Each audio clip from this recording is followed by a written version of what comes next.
Alright, well g'day everyone, how's it going? So, this is a bit of a new video for me, a bit of a first. This is going to be my first time fixing something that arrived dead on arrival from eBay, and my first time making a video of such a thing. So, the chances are the entire series of this is going to suck. So, well, there's only one way to find out, isn't there? Alright, what the heck is this? This is a ZSYS Z16 Digital Detangler. What this is, I can show it to you, and I hope the camera's focusing well enough for you. And hearing me and stuff, because, you know, whatever. It's essentially a digital patch bay.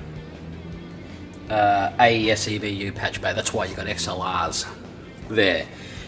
Each one of these carries 2 channels of stereo audio.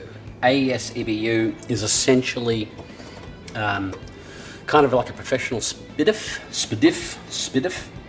We've all seen that connection with an RCA cable on consumer grade or in the light pipe, using the little optical cable for, say, a sound bar or something. That's essentially SPDIF. Well, this is kind of the professional version of it, in that the data stream is identical to SPDIF, but here the physical layer is different, whereas that is what's called an open-ended protocol, or open-ended whatever. I never pretended to be an expert. This uses LVDS, is what AES EBU is all about, low voltage differential signaling. And that's what this is. This is just a digital patch bay. You just, whatever your input, you set the dials to be whatever output you want. You can take any of these inputs and send them to any of the 16 outputs, but it doesn't work the other way around. So you can send this to anywhere between 1 and 16, all of them, any combination. So any one of these can be used for any of these combinations. But we bought it as working, me and my mate Mike bought it as working, but when it arrived, it was DOA.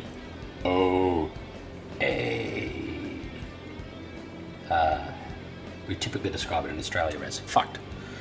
So, I, trying to become the hobbyist electronics dude, where the hell did I put it? I jumped into this thing and I had a look at the power supply, and I didn't have very good skills back then, and I still don't have very good skills, but I had less skills than I had now.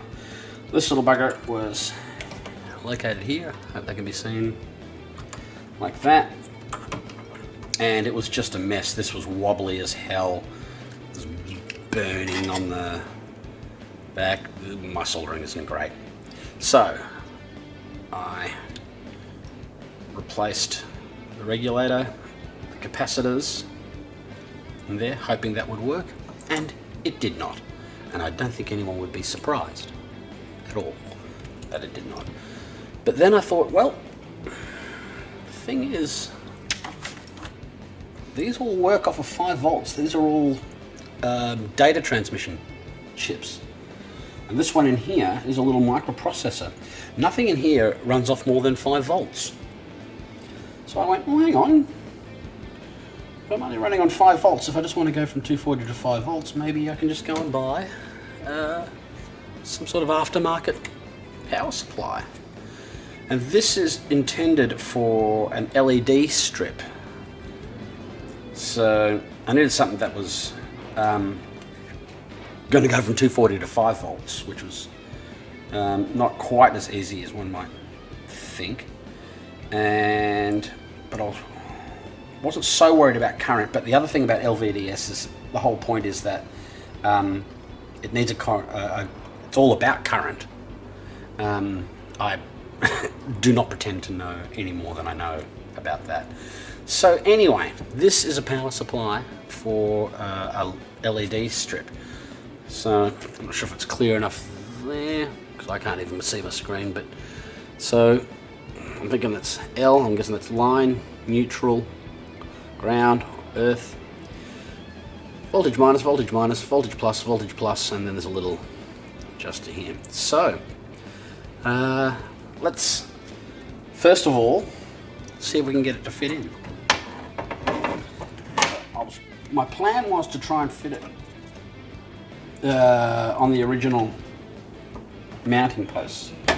I think we can see might not be an option here. So let's slid it down there. No. So, I mean, it looks pretty comfortable there though, doesn't it? I think if we're going to do that, then we should have to.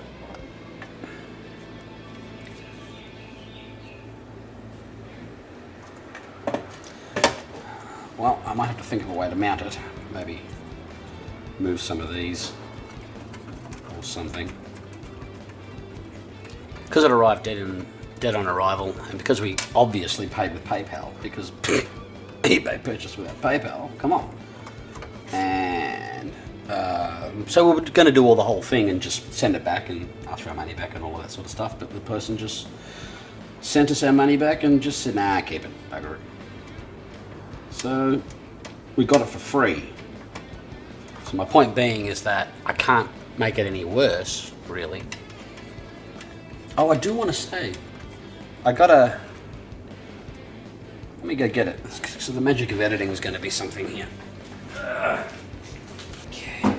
What got me all excited about this, because this has been sitting on a bench for literally years, is recently me and my mate Tim started working on a new audio project, new videos to the channel soon, and I started getting some more knowledge and trying to build up some skills. See, there's a little thing hiding in the background here.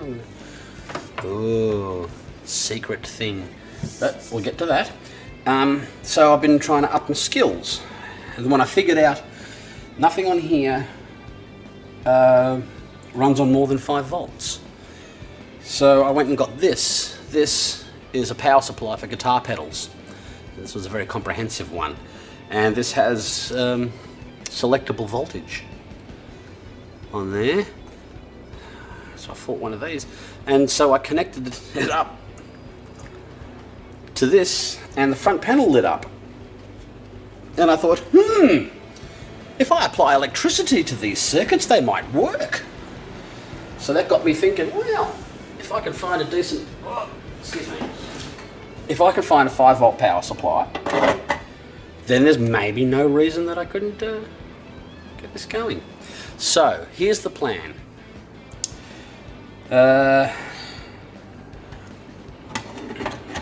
Magic of editing. I'm going to take all of the original leads off of this. Because, you know, why not? So I'm going to take all of these leads off, all of these leads off, and we're going to put them onto this. And then we're going to try that out. Alright. I guess the next thing to do is pull off these leads. Let's go to the let's fire up the soldering iron. Let's see what we got. Let's go over to the soldering iron.